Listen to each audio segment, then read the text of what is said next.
Je m'appelle Rokhaya, je suis journaliste. J'utilise beaucoup les réseaux sociaux. Ça me permet de lancer des discussions autour de sujets qui me tiennent à cœur, comme le racisme ordinaire. J'apprécie particulièrement Twitter, où chacun peut prendre la parole en postant des messages courts et accessibles à tous. On peut choisir d'utiliser sa véritable identité ou de masquer son nom derrière un pseudonyme. Tous les utilisateurs de Twitter, que l'on appelle les tweetos, peuvent ainsi s'interpeller et converser, même s'ils ne se connaissent pas. Mes prises de position me valent régulièrement des commentaires hostiles. Des propos plus ou moins agressifs auxquels j'ai pris l'habitude de ne plus répondre. Mais une nuit, j'ai reçu un tweet particulièrement menaçant. Il faut violer cette conne de Rokhaya. Comme ça, finit le racisme. Un appel public au viol contre ma personne pour me punir de mes prises de parole. Quelle violence! En y regardant de plus près, je ne suis pas la seule à être exposée à des propos si choquants. Sur Internet, les injures abondent. Les circoncis sont vraiment des ordures. Racisme, Bougnoul, sexisme Espèce de féministe de... ou homophobie, ce sont des milliers de messages qui se répandent quotidiennement. Encore ces putains de musulmans. Un bon juif est un juif mort. Qu'est-ce qui alimente un tel déferlement? Peut-on dire n'importe quoi sur le net sans engager sa responsabilité? Comment faire pour stopper cette surenchère dans la haine? L'anonymat ne doit pas tout permettre. Je veux comprendre ce qui se cache derrière un tel déchaînement.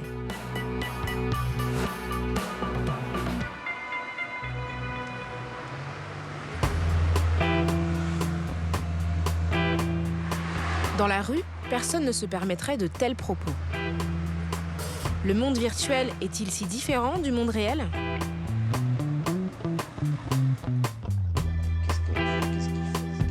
Dominique Cardon est sociologue, spécialiste des usages d'Internet.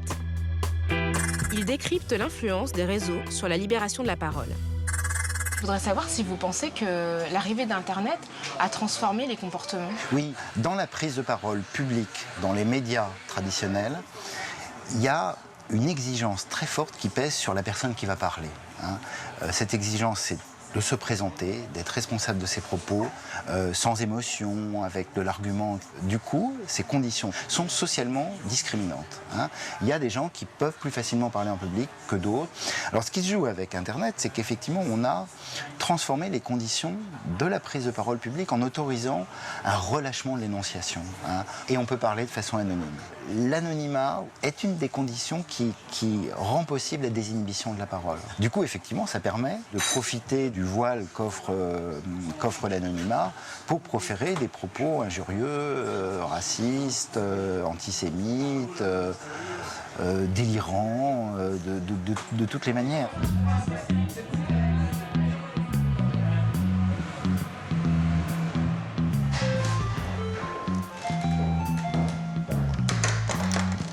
bonjour Rokhaya. Pour savoir si on peut porter plainte contre l'auteur d'un tweet injurieux, je consulte un avocat, Maître Grossman.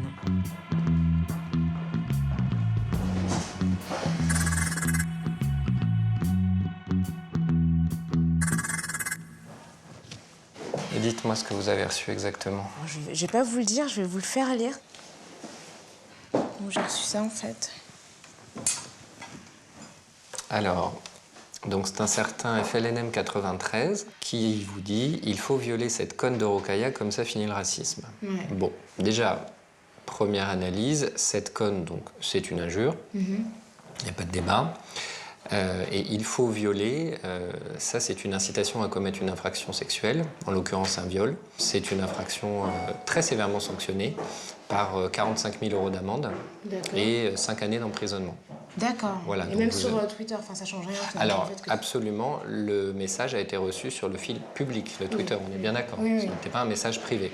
Donc nous sommes bien dans le cadre d'injures publiques et d'appels publics au viol. Ce que je suggère, c'est d'écrire d'ores et déjà au service de Twitter, puisque ce site internet indique que dans le cas de réception de messages violents pouvant entraîner des blessures graves, Twitter peut se montrer coopératif. Et en fonction de leur réponse, si on a l'identité, on pourra citer cette personne devant le tribunal correctionnel. Si on ne l'a pas, on pourra toujours dénoncer les faits au procureur de la République, bien sûr. Mais c'est possible qu'on ne le retrouve pas, en fait. Bien sûr. Si cette personne est un tant soit peu sachante en matière d'informatique et que le compte renvoie un autre compte et un autre compte, etc., et ainsi de suite, oui, il n'est pas forcément et nécessairement identifiable. On va le citer à comparaître. D'accord. La justice s'applique donc à Internet comme au monde non virtuel. Je décide de porter plainte pour couper court au sentiment d'impunité qui semble régner sur les réseaux sociaux. Les premières victimes de la haine sur Internet sont les personnalités publiques. C'est d'ailleurs l'affaire Christiane Taubira qui révèle à l'opinion française que les réseaux sociaux peuvent être vecteurs du racisme.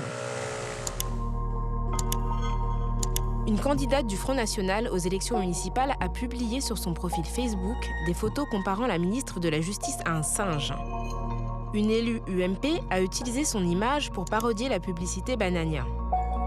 Les auteurs de ces publications ont été exclus de leurs partis respectifs. Les attaques des internautes frappent l'ensemble de l'échiquier politique. D'autres hommes et femmes politiques subissent régulièrement des injures.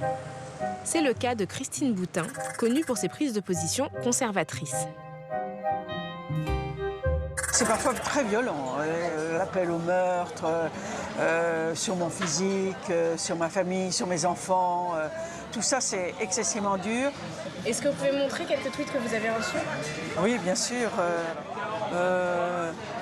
Voilà, si j'étais Christine Boutin, venait habiter près de chez moi, moi je ne lui demande rien, ce pauvre garçon. Je taguerais ses fenêtres d'insultes incestueuses. Bon. Vous ne répondez jamais ? Oh non. Ça, j'allais à Saint-Nazaire, ils prennent, c'est pas trop méchant ça. Ça, voilà une photo, voilà, j'annonce la croissance. Bon, si ça leur fait plaisir. Là, voilà. Siège spécial Christine Boutin pour souffrir un peu des toilettes avec des punaises. Il y a même de la créativité dans tout ça. Bon, voilà, bon. Je ne déteste pas Christine Boutin, mais si elle prenait feu devant moi et qu'il se mettait à pleuvoir, je lui offrirais un parapluie. Donc je suis plutôt gentil.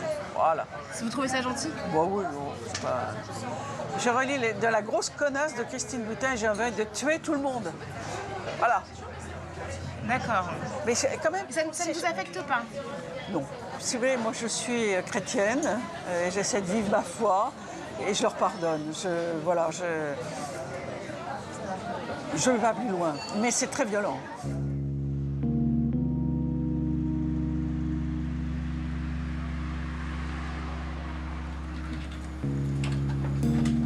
Aujourd'hui, ce serait difficile de ne pas voir dans Twitter un déversoir à haine, à fausses informations, etc. Alors ce n'est pas que ça, évidemment, mais c'est aussi ça. Contrairement à Christine Boutin, Audrey Pulvar n'accepte plus cette agressivité. Lasse de recevoir des messages violents, inquiétée par des menaces de mort, la journaliste, qui partageait volontiers ses coups de cœur sur Twitter, a renoncé à s'y exprimer. Je ne suis pas là pour être aimée, mais enfin quand même, je n'aime pas particulièrement être détestée non plus. Et sur Twitter, j'ai constaté ça aussi, c'est-à-dire que les gens ne se rendent pas toujours compte que quand ils s'expriment sur Twitter, ils parlent à la terre entière. À l'époque justement où je tweetais, j'ai souvent discuté avec des gens qui avaient des propos vraiment orduriers à mon sujet, et quand je prenais le temps de leur parler, je leur dis mais vous savez que je suis là et que je suis un être humain et que je lis ce que vous dites, je ne suis pas juste un concept ou une image ou une petite poupée dans laquelle on peut enfoncer des aiguilles. Donc s'il y a un problème, parlons-en, mais parlons-en différemment. Et souvent, j'avais en face de moi des gens qui me disaient mais je ne me rendais pas compte. Donc vous avez considéré à un moment donné que les désagréments liés à Twitter étaient plus nombreux que les ouais. Le volume et l'intensité des attaques étaient pour moi intolérables.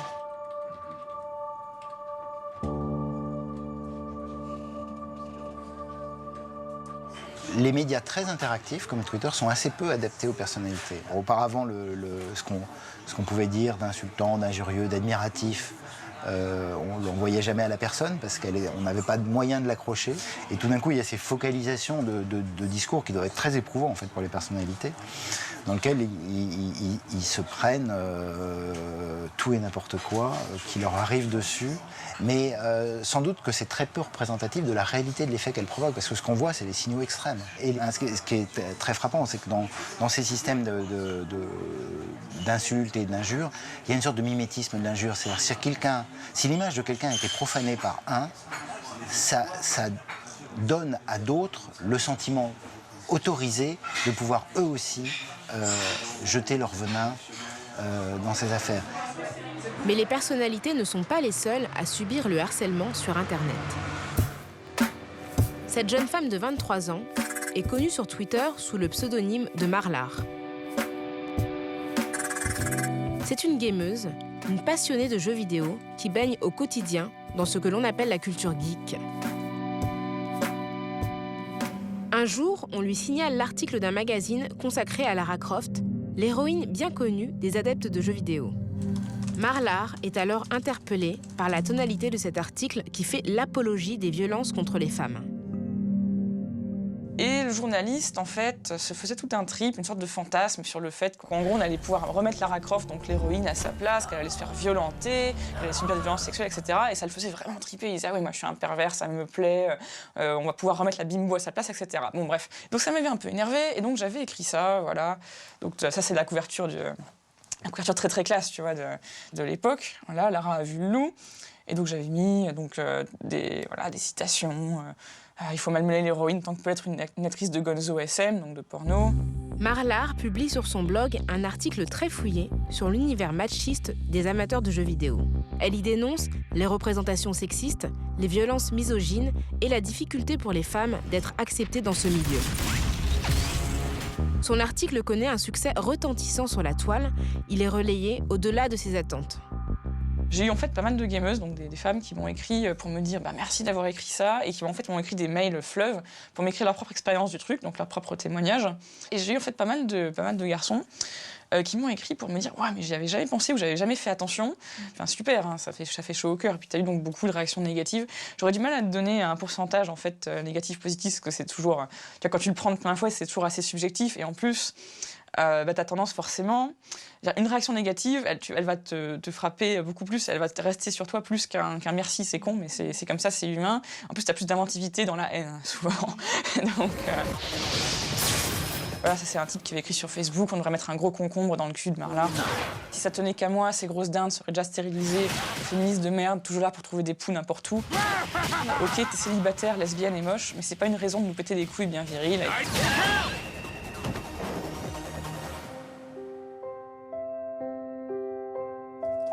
Les détracteurs se déchaînent. Pendant 1 an, elle reçoit un flot incessant de terribles injures.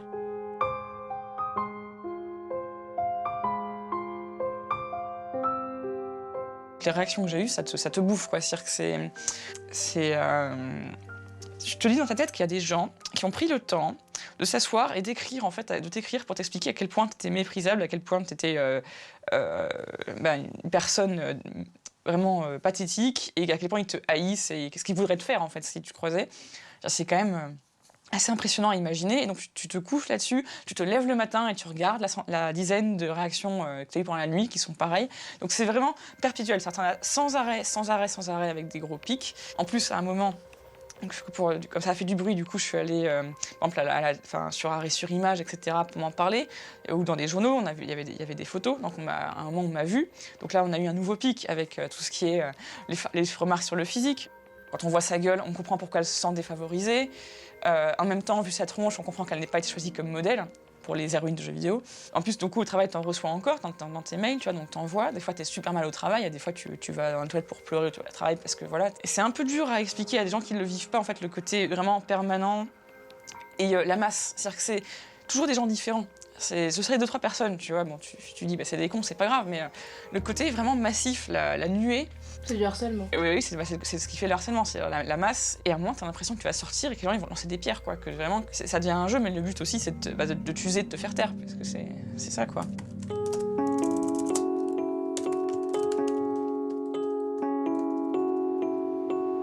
Marlar n'a pas abandonné sa passion. Elle se rend régulièrement dans un haut lieu de la culture geek. Salut! Bisous! Hello tout le monde. Salut. On attend encore du monde, vous savez pas? Ses amis, très présents sur Internet, sont familiers du phénomène. Tous ont été marqués par l'épreuve que leur ami vient de traverser. La masse de messages qu'elle a reçus et la nature, comment vous les avez reçus à l'époque? Au début, ça me choquait. Au début, ça choque, mais c'est vrai. Alors, je sais pas. C'est aussi parce que c'est pas nous qui sommes touchés directement, mais on a tendance à prendre de la distance par rapport à ce qu'on voit. On en voit tellement, il y a une telle masse de messages. Vaut mieux prendre de la distance, je pense. J'espère que t'en prends. Ouais, mais c'est pas tellement un choix. Enfin, c'est ce que je dis. Ça fait, tu t'habitues, mais clairement, on s'est tous habitués. De toute façon, c'est ce que tu dis. Hein. Toi aussi t'en prends, on en prend toutes. Et on s'est tous habitués quelque part à avoir va te prendre un coup de bite, etc. Mais quand même, c'est toujours nocif, quoi. C'est toujours toxique, ça fait toujours mal, quoi. Je pense que les réactions, elles sont si vives sur Internet déjà parce que les mots, ça n'a pas du tout le même impact quand tu as juste les mots et pas la voix avec. Je pense que pour avoir une conversation, pour débattre, il vaut mieux être face à face. Il faut entendre la voix pour moi et idéalement, il faut voir le visage parce que voilà. Je pense qu'il y en a aussi deux qui sont pas mal importants. C'est le phénomène de groupe, c'est-à-dire que si on va avoir 25 personnes qui vont insulter une personne, on se sent totalement légitime à le faire. Et le phénomène de surenchère, c'est-à-dire que lui, il trouve que t'as tort, l'autre va traiter de connasse, puis l'autre va en remettre une couche, etc. pour aller de plus en plus loin dans la violence des propos, quoi. C'est ça, quoi. Ça crée du lien social. J'ai vu des gens sympathiser sur le fait qu'ils me détestaient, ouais. J'ai vu ça arriver plusieurs fois. Ouais. Marlar est loin d'être la seule anonyme à avoir rencontré la haine sur Internet. D'autres ont subi un acharnement aussi gratuit qu'incompréhensible. L'un d'eux se trouve à Nîmes.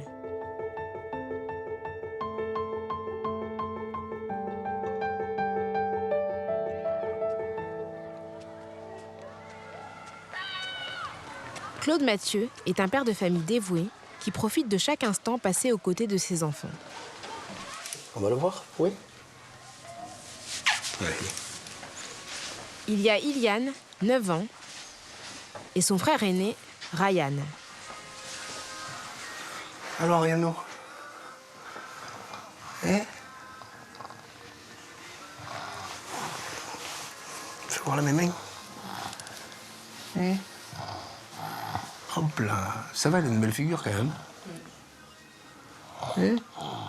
T'as plus la fièvre? On dirait pas qu'il a 11 ans. On dirait pas qu'il a 11 ans. Tu donnes quel âge, toi? 15 ans. 15 ans? Ouh là là. C'est un grand garçon. Donc en fait, il est atteint d'une maladie génétique rare qui s'appelle une leucodystrophie. C'est son système nerveux central qui se détruit en fait. Donc on s'en est aperçu à l'âge de 3 ans. Jusqu'à 3 ans, c'était un enfant tout à fait normal. Là, la photo dans le cadre, c'est avant qu'il soit malade en fait. On s'en est aperçu l'été, en fait, avant qu'il rentre à la maternelle, on s'est aperçu qu'il avait des gènes dans les jambes. Et après, il n'arrivait pas à monter les escaliers. Bon, de là, on l'a hospitalisé, puis on a attendu 6 mois, il a été hospitalisé pendant 6 mois. Et pendant ces 6 mois, il a perdu toutes ses capacités. Grimper, par exemple. Comment vous l'avez vécu, ça maladie? Oh, ça a été la terre qui s'écroule d'un coup, on se sent seul au monde. Ça a été très difficile à accepter. Eh oui. Qu'est-ce que tu dis à papa?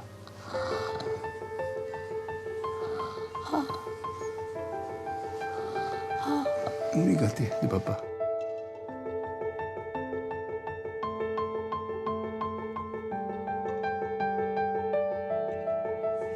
Claude, dévoué à son fils malade, multiplie les absences et finit par perdre son emploi. Isolé face à la maladie rare de son enfant, il a voulu partager son expérience avec d'autres internautes. On a créé cette page parce que vu que c'est une maladie qui n'est pas trop connue, on s'est dit on veut témoigner de ce que vit notre enfant en fait. Et un jour, en épluchant les messages qu'on avait sur la page, on s'est aperçu qu'il y avait un message qui disait Ryan, il est grand temps d'aller rejoindre la lumière. Et bon, sur le coup, on s'est dit ça doit être un gamin qui... Et 5 minutes après, un autre message qui dit « Ce qui est rare et cher, vous en avez de la chance, il doit avoir une cote monstre sur les réseaux pédos. Je veux qu'il meure. » Et oui, sa mère est arabe, son père est gros et Ryan est handicapé. J'ouvre la chasse à ces déchets de la société. Voilà, donc ça a été ça pendant plus d'1 an. Vous en avez reçu combien, là? des centaines et des centaines et des centaines de messages. Mais vous avez compris quel était leur but? C'était me persécuter et c'était que je désactive la page Ryan El Maladi Rare, en fait. Parce que pour eux, des pages comme ça n'ont pas lieu d'être sur le réseau social Facebook. L'imagination des harceleurs de Claude semble sans limite. Alors qu'il les traque un à un, ces derniers multiplient les messages orduriers à l'encontre de Ryan. Quand est-ce que ton gosse meurt dans d'horribles souffrances? Ça m'a beaucoup touché et même la haine, je veux dire, on a une certaine haine qui est à l'intérieur de nous. On se sent un peu impuissant parce que les gens sont derrière leurs écrans. Ça a eu un impact sur notre vie de famille, je dormais presque plus. Donc j'ai déposé une plainte au tribunal de grande instance de Paris et vu que je portais plainte, ils se sont encore plus acharnés. Comment ils l'ont su que vous portiez plainte? C'est moi qui leur ai dit, je dépose plainte contre vous et je vais vous sortir derrière vos ordinateurs.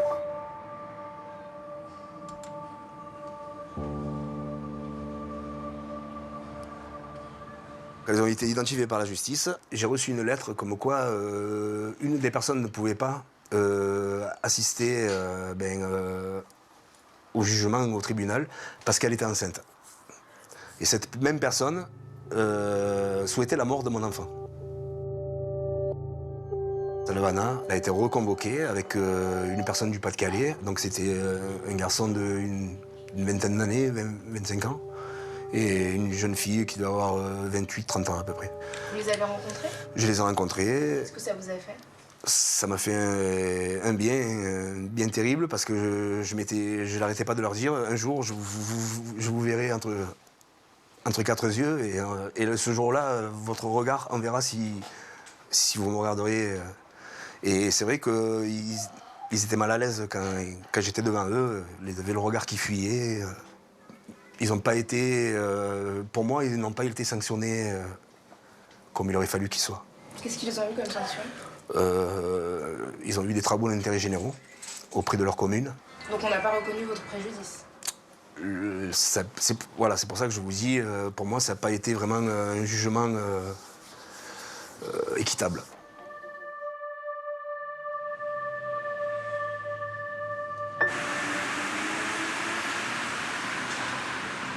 De retour à Paris, je reçois un message de mon avocat.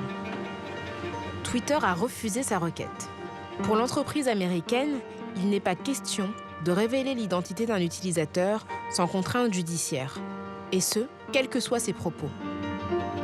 Pour forcer Twitter à coopérer, Maître Grossman me propose de dénoncer ce refus auprès du procureur de la République.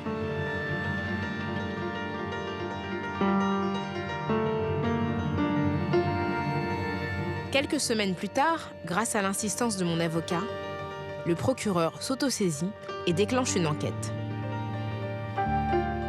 C'est l'autorité publique, et pour le coup, qui a été assez vite, hein, donc on les en remercie vraiment, qui a sollicité Twitter, et là, Twitter a révélé le nom de l'auteur. Donc nous savons qui c'est. Donc c'est un jeune homme qui a 23 ans, qui est travailleur handicapé, hein, il a des troubles du langage, mais bon, voilà, qui est manifestement entouré, hein, puisqu'il ressort du dossier qu'il a une maman, qu'il a une sœur, qu'il a un travail. Et c'est pas du tout quelqu'un qui a des antécédents, je sais pas? Non, il n'a aucun antécédent. D'accord, donc c'est quelqu'un qui brutalement a décidé de... D'accord, un jeune homme... Et qu'est-ce qui va se passer alors maintenant? Alors ce jeune homme a été entendu par les services de police, les officiers de police judiciaire. Il a reconnu les faits intégralement en expliquant donc il voulait faire de la provocation et qu'on parle de lui. Alors ce monsieur, maintenant qu'il a été entendu, va être renvoyé, devant le tribunal correctionnel, la 17e chambre, donc qui est la section presse donc du tribunal de grande instance de Paris, pour être jugé des faits d'injure, ce que nous n'oublions pas, c'est cette conne de Rokhaya qu'il faut violer, et d'incitation au viol. D'accord. Voilà.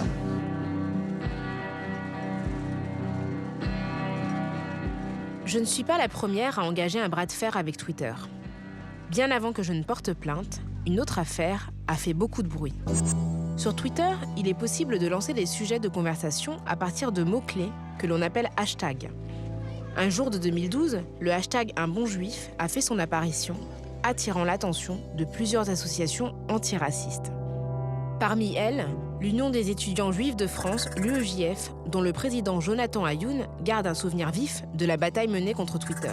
Et donc là, on voit apparaître le hashtag Un bon juif, et on remarque que la discussion, en réalité, n'est juste qu'un appel au meurtre, un concours d'antisémitisme, puisque un bon juif a un goût de cramé. Un bon juif torture 6 Palestiniens tous les matins. Un bon juif, en vérité, c'est ça. Un bon juif ressemble à un tas de cendres. Et un bon juif est un juif mort. La phrase clé, la phrase choc, qui va être relayée un nombre de fois qui dépasse les centaines. Est-ce qu'il y a des gens qui ont tweeté avec leur identité visible? Ils ont tous des pseudos, quand même. Il y a eu quand même des identités visibles, mais les principaux agitateurs le font à partir de pseudos. Donc, on vous signale ces tweets antisémites. Qu'est-ce que vous faites? On décide de contacter Twitter. On se rend compte qu'ils sont à San Francisco et qu'ils n'ont pas de représentants ici en France. Alors on contacte aux États-Unis. On pensait qu'ils allaient prendre la mesure du racisme et de l'antisémitisme dans notre pays. Et on s'est rendu compte lors de la conversation téléphonique qu'ils avaient les yeux rivés sur la loi californienne et qu'ils n'avaient que faire de notre manière de réprimer la lutte contre le racisme. Donc la loi californienne dit quoi exactement? Liberté d'expression illimitée. À partir du moment où une personne n'est pas menacée physiquement, personnellement, pour eux, quand on stigmatise, quand on s'attaque à une communauté, à une population, on ne les met pas en danger. Et à ce moment-là, on se dit qu'en fait, nous n'avons pas d'interlocuteur. Et nous saisissons la justice. En France? En France, pour faire condamner Twitter. Et donc, à ce moment-là, Twitter nous fait une proposition qu'il considère comme sans précédent, puisque Twitter propose de retirer les tweets antisémites les plus violents. Twitter leur propose alors de faire le ménage sur son réseau. Mais seules les associations peuvent les interpeller directement, pas les simples internautes. Mais il fallait éviter de tomber dans un piège tendu par les Américains, qui pourrait paraître séduisant, celui d'obtenir un statut d'alerteur privilégié.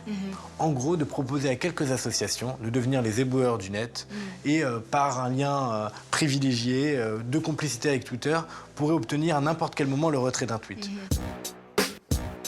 L'affaire Un bon juif faisant les gros titres des journaux, la responsabilité de Twitter est publiquement mise en cause. La pression médiatique est telle que l'entreprise est contrainte de révéler l'identité des auteurs. Bientôt, ils comparaîtront devant la justice. Entre la France et les États-Unis, ce sont deux conceptions de la liberté d'expression qui s'affrontent. Internet, c'est né aux États-Unis. Il ne faut jamais oublier que du coup, c'est né dans un contexte politico-culturel qui est très particulier et qui est organisé autour de cette chose qui est centrale dans la culture politique américaine, qui est celui d'une liberté absolue d'expression sur tous les sujets et protégée par le premier amendement de la Constitution américaine. Et que du coup, on hérite, avec tous les débats sur Internet, on hérite de cette question. C'est vrai que c'est un arbitrage entre libérer les conditions de la prise de parole pour la démocratiser, et puis prendre le risque que dans cette libération de la parole interviennent aussi des éléments qu'on n'aurait pas souhaité voir et dont on préférerait remettre le couvercle en réimposant des formes autorisées, officielles et du coup non anonymes de la parole publique. Déterminer ce qui relève de la liberté d'expression ou non, c'est un difficile arbitrage auquel sont confrontés celles et ceux qui tentent de lutter contre la multiplication des messages haineux. Le débat sur le mariage pour tous a généré des milliers de commentaires homophobes sur Internet. Pour lutter contre ce fléau, Jérémy Alliot a mis ses compétences au service de SOS Homophobie. D'être exposé comme ça à tant d'homophobie, c'est pas forcément toujours évident. Il y a souvent des hauts et des bas, c'est-à-dire que des fois on a vraiment envie de se battre, de faire en sorte de bouger les choses, d'être impliqué à fond. Il y a d'autres fois où c'est assez pesant.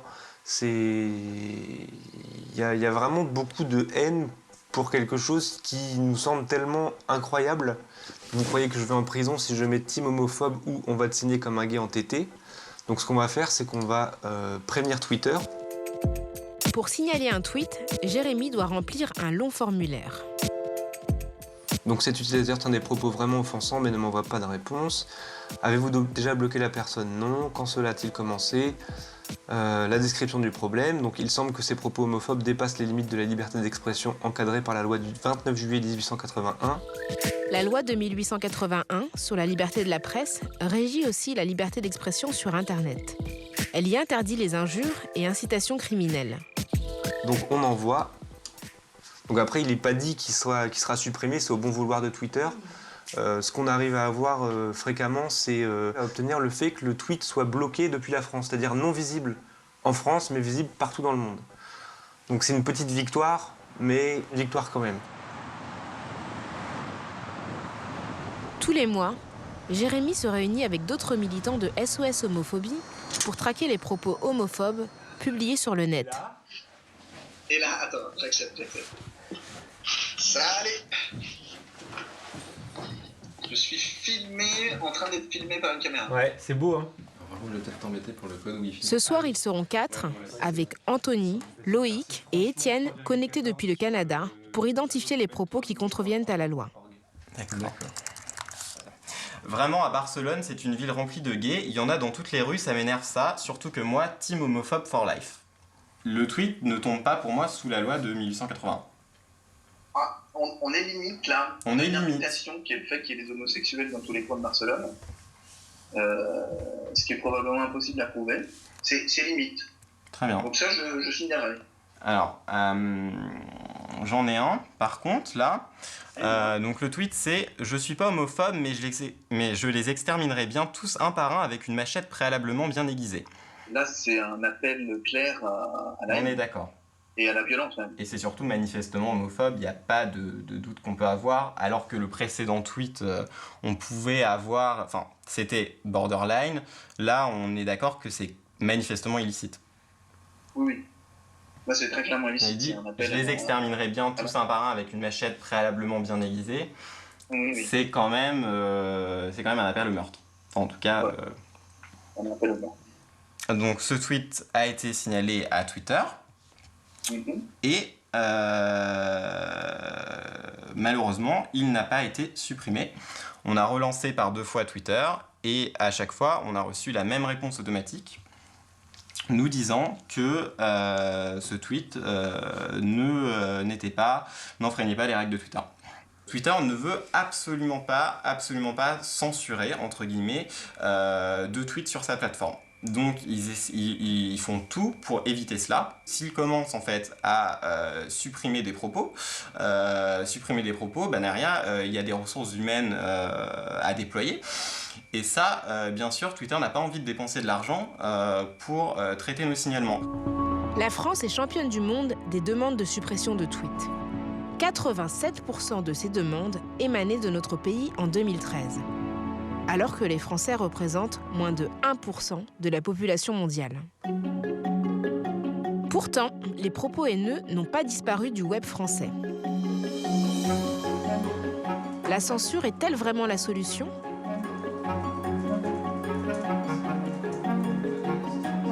La Quadrature du Net est une association de défense des droits des citoyens sur Internet très attachée à la liberté d'expression. À mon sens, les associations de lutte contre les discriminations qui ont eu leurs heures de gloire dans les années 80, qui ont eu de belles victoires et qui ont vraiment fait avancer les choses à cette époque, je pense qu'elles sont parties du mauvais pied avec Internet. En poursuivant cette voie répressive, en ne faisant pas attention aux conséquences qu'impliquaient les recommandations, et notamment la censure privée par exemple. Twitter, c'est une entreprise privée qui n'a pas du tout les compétences ni la vocation à jouer le rôle de juge et à déterminer si telle ou telle expression, tel ou tel tweet relève ou non de ce qui est légal ou de ce qui ne l'est pas.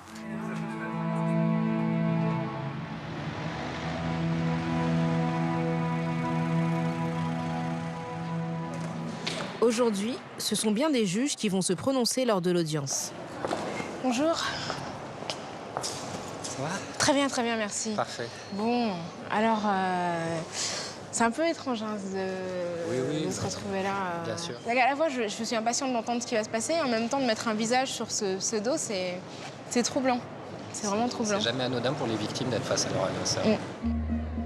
j'aperçois pour la première fois mon agresseur en grande conversation avec son avocate. Dans quelques minutes, il devra rendre compte de ses propos devant le tribunal. L'audience est longue et éprouvante. Pendant les échanges, je suis frappée par le profil de mon agresseur. Un homme introverti, intimidé par la cour et qui ose à peine me regarder. Un Français lambda, comme on peut en croiser des centaines dans la rue. Cela ne me rassure pas. Je ne comprends pas comment cet homme à l'air si inoffensif a pu me menacer de viol. Son avocate elle-même ne semble pas bien saisir les motivations de son client. Est-ce qu'au moment où il a écrit ces moins de 100 caractères, il aurait pu imaginer de telles conséquences? Je pense qu'il n'en avait absolument pas conscience. Parce que c'est sans doute une personne qui est solitaire, qui a peu d'entourage amical, un entourage familial certes, mais voilà, qui se retrouve face à oui. Vous pensez qu'il n'a pas réalisé ce qu'il a fait? Non, je ne pense pas, mais voilà. La procureure a requis une amende de 1 000 €. Le verdict sera prononcé dans 1 mois. C'est la police qui a mené l'investigation ayant permis d'identifier mon agresseur. Face à la recrudescence des propos haineux sur le net, le gouvernement a créé en 2009 une unité dédiée à la lutte contre la cybercriminalité. Comment procède-t-il pour démasquer les auteurs de délits commis sur Internet? Le commandant Jean-Yves Lebeau chapeaute le travail de ces cyber-enquêteurs. Donc la plateforme Pharos est ici.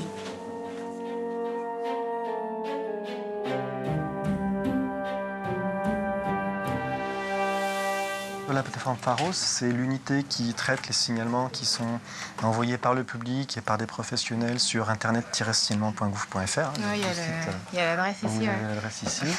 C'est un site de signalement de tous les contenus illicites de l'Internet, que ce soit des escroqueries, de la pédopornographie, de l'incitation à la haine, des contrefaçons, du terrorisme, etc. Donc ça veut dire qu'aujourd'hui, si quelqu'un signale un contenu sur cette plateforme, tout arrive ici en fait? Absolument, c'est un point d'entrée unique. Donc là, vous avez à l'écran le site de signalement. Donc c'est le début de la vie d'un signalement, entre guillemets. Donc vous avez là à l'écran ce qui était sur un forum.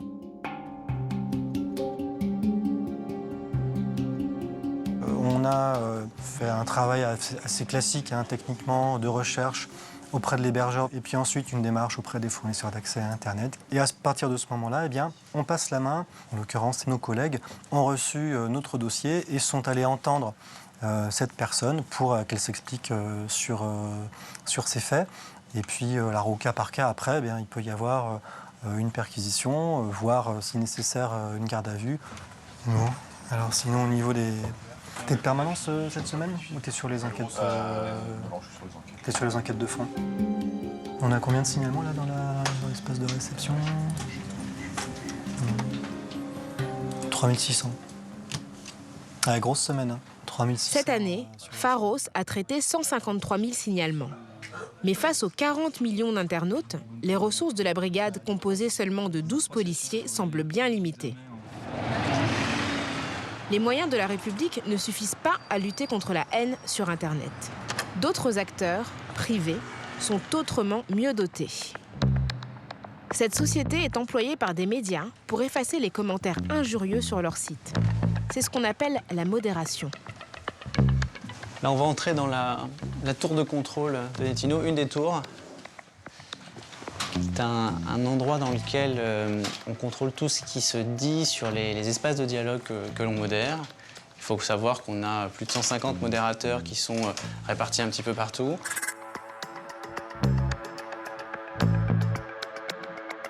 Si un message est posté sur un site de médias pour lequel on travaille là, dans la seconde qui vient, il va apparaître sur nos écrans.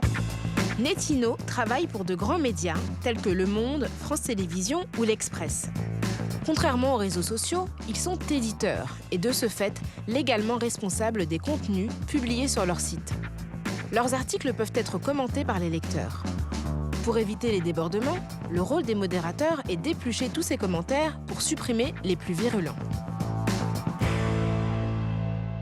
Là, ça vous donne une courbe un peu sur un titre de presse grand public, de l'évolution qu'on peut avoir d'un mois à l'autre. Avril correspond au pic du mariage pour tous, grosso modo, avec un certain nombre de messages et un pic également dans le taux de messages retirés qui sont en rouge, qui est moins marqué que ce qu'on peut voir en octobre, par exemple, où on est à peu près sur le même pic de nombre de messages. Mais par contre, là, on est plutôt sur l'affaire Leonarda, avec un nombre de messages retirés bien supérieur. Alors, est-ce que donc vous avez le sentiment qu'il y a des groupes de personnes qui sont particulièrement visées? Oui, ce qui est plus flagrant, c'est les Roms, à nouveau. On sait que vous pouvez prendre un commentaire sur les Roms, le plus virulent que vous pouvez, personne ne viendra les défendre. C'est un fait. Vous pouvez avoir des messages antisémites, des messages anti-communauté noire, anti-communauté arabe, homophobes. Il y aura toujours des pour, des contre et des gens qui viendront défendre la minorité opprimée. Quand il s'agit de Roms, il n'y a quasiment pas de défense. Alors, t'as changé un peu le truc ou non? C'est resté? Ouais. Bof pour un bougnoul, voilà, d'accord. On a quelques exemples de commentaires qui sont prédétectés par l'outil comme potentiellement racistes et que le modérateur va revalider derrière pour savoir si c'est réellement raciste ou pas. Bougnoul, c'est clairement quelque chose qu'il faut enlever dans 99,9% des cas. Maghrébin, hélas, c'est un mot à risque. Quand il est utilisé dans un mot, dans un commentaire, généralement, il y a un propos qui dérape derrière. Pas à 100% des cas, mais généralement. Donc il y a une batterie de mots-clés comme ça qui sont analysés. Il y a en permanence la recherche des mots-clés que le modérateur n'est pas censé détecter ou surtout que l'outil n'est pas censé détecter. Parce que beaucoup pensent encore, et tant mieux pour nous, qu'il s'agit uniquement de robots. Et donc si on arrive à trouver des messages sans mots-clés, le message va rester en ligne des heures et des journées. De nouvelles expressions apparaissent pour masquer des commentaires racistes. On a ce qu'on voit à l'écran aujourd'hui comme encore un Suédois très cernement avec un couteau ou encore pire, quelque part, parce qu'il n'y a même pas le mot couteau, des touristes norvégiens ou suédois. Quand vous lisez ça hors contexte, ça pose absolument aucun problème. Sauf qu'on sait que beaucoup de gens très à droite utilisent ces termes de norvégien, de suédois pour qualifier l'immigration. C'est un peu tout le profil opposé qu'on peut imaginer. Avant, on parlait d'Auvergnat, en faisant référence à la petite phrase de Brice Hortefeux. Et on est passé au norvégien et au suédois. Donc ça, nous, on le sait, et on identifie ces mots-clés comme des mots-clés à risque qui justifient un traitement prioritaire. Est-ce que vous pensez qu'il y a des groupes proches de l'extrême droite qui s'organisent justement pour occuper l'espace des commentaires? Alors très clairement, on sait qu'il y a des groupuscules qui sont présents dans les médias et qui s'organisent pour préempter un fait divers ou un article et essayer d'infuser leurs idées, notamment, comme ils le disent eux-mêmes, essayer de réveiller les consciences nationales. Alors souvent avec des faux arguments, on va prétendre que tel individu est maghrébin et que c'est lui qui a fait le coup, qui a volé la banque ou qui est à l'origine du fait divers. Que ça soit vrai ou pas, peu importe, on sait que du coup ça va cristalliser le débat sur non plus le fait divers en question, mais l'immigration, un sujet beaucoup plus large sur lequel eux essayent après de donner leur opinion. Si la plupart des commentaires sont isolés, des groupes s'organisent pour orienter le débat et infuser leurs idées en attisant la haine. Internet a offert un espace d'expression inespéré aux idées les plus extrémistes. Des groupes focalisent leurs publications sur des thèmes comme l'immigration ou l'islam, qui suscitent des commentaires souvent racistes. Le Bloc identitaire, mouvement politique d'extrême droite, dispose même de sa propre agence de presse, Novopresse. C'est Fabrice Robert, président du Bloc identitaire, qui alimente ce site.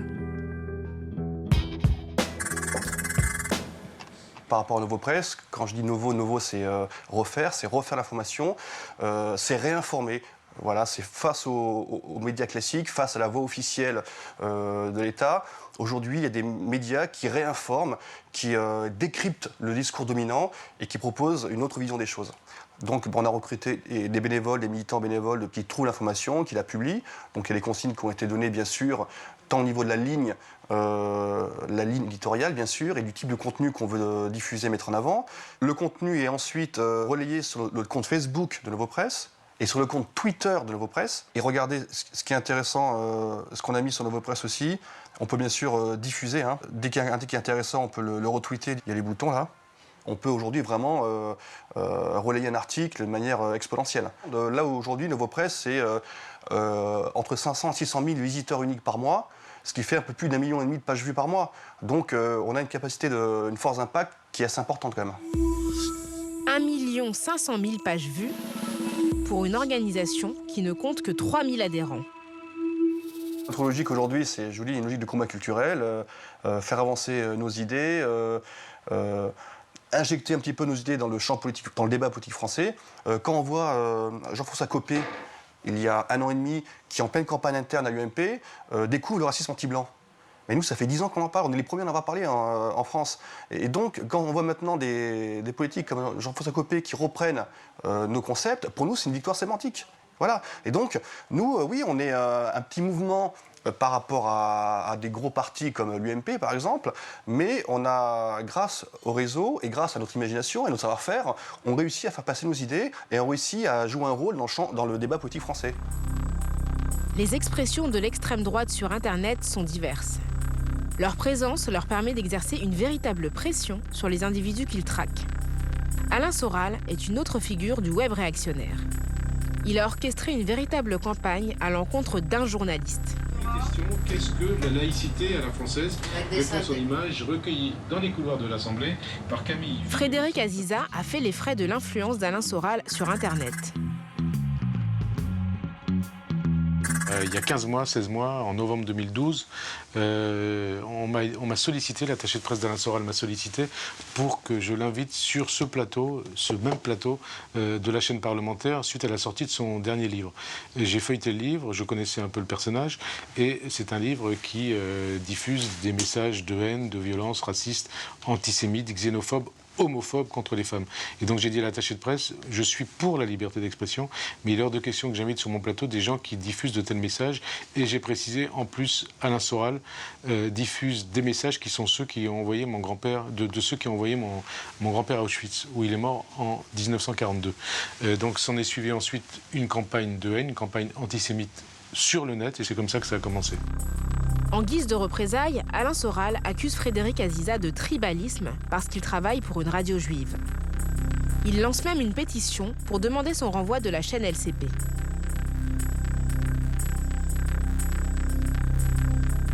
Et Soral ne s'arrête pas là.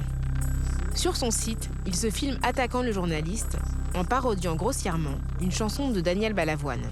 Aziza, ton étoile jaune, c'est ta peau. Tu n'as pas le choix. Ne la porte. Il va même plus loin en remettant en cause l'histoire familiale du journaliste. C'est ton droit.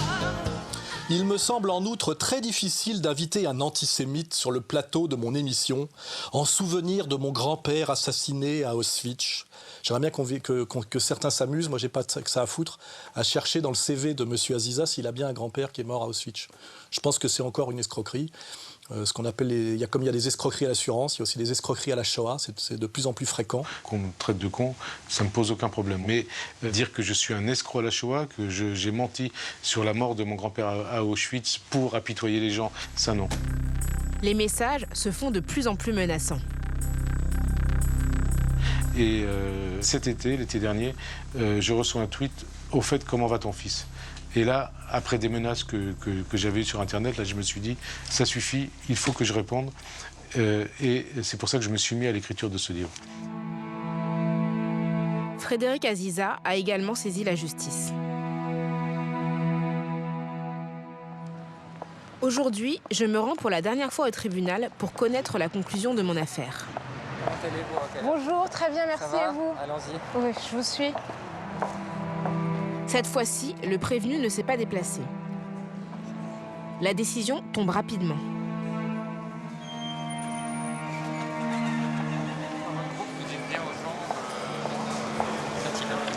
Ouais, c'est clair. Ah ouais, c'est vraiment... Le tribunal a été vraiment intransigeant, finalement. Le tribunal a été beaucoup plus loin que les réquisitions de la procureure, puisqu'il a prononcé 2 000 € d'amende. Donc il a doublé les réquisitions de la procureure et il l'a condamné à une amende et à des dommages et intérêts. Donc pour chacun des délits, et l'injure et la provocation à la haine. Donc voilà, vraiment une vraie condamnation de la part de la République.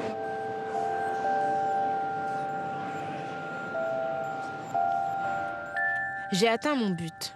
Mais que représente cette seule condamnation sur la centaine de milliers de propos qui foisonnent sur Internet ? J'ai conscience de mon privilège. J'ai eu la chance de pouvoir solliciter les conseils d'un avocat et donner de la visibilité à l'affaire qui me concernait. Et pourtant, je sais que la justice ne pourra pas défendre chaque personne qui, comme moi, sera confrontée à des internautes haineux. La réponse judiciaire est-elle la plus adaptée ? À mon sens, il faudrait avoir une utilisation plus raisonnée, disons, de la voie judiciaire. C'est pas juste dans les plaidoiries et dans les prisons que se combat l'intolérance et la haine. Le vrai travail, c'est la pédagogie, c'est l'explication, c'est le rappel de l'histoire.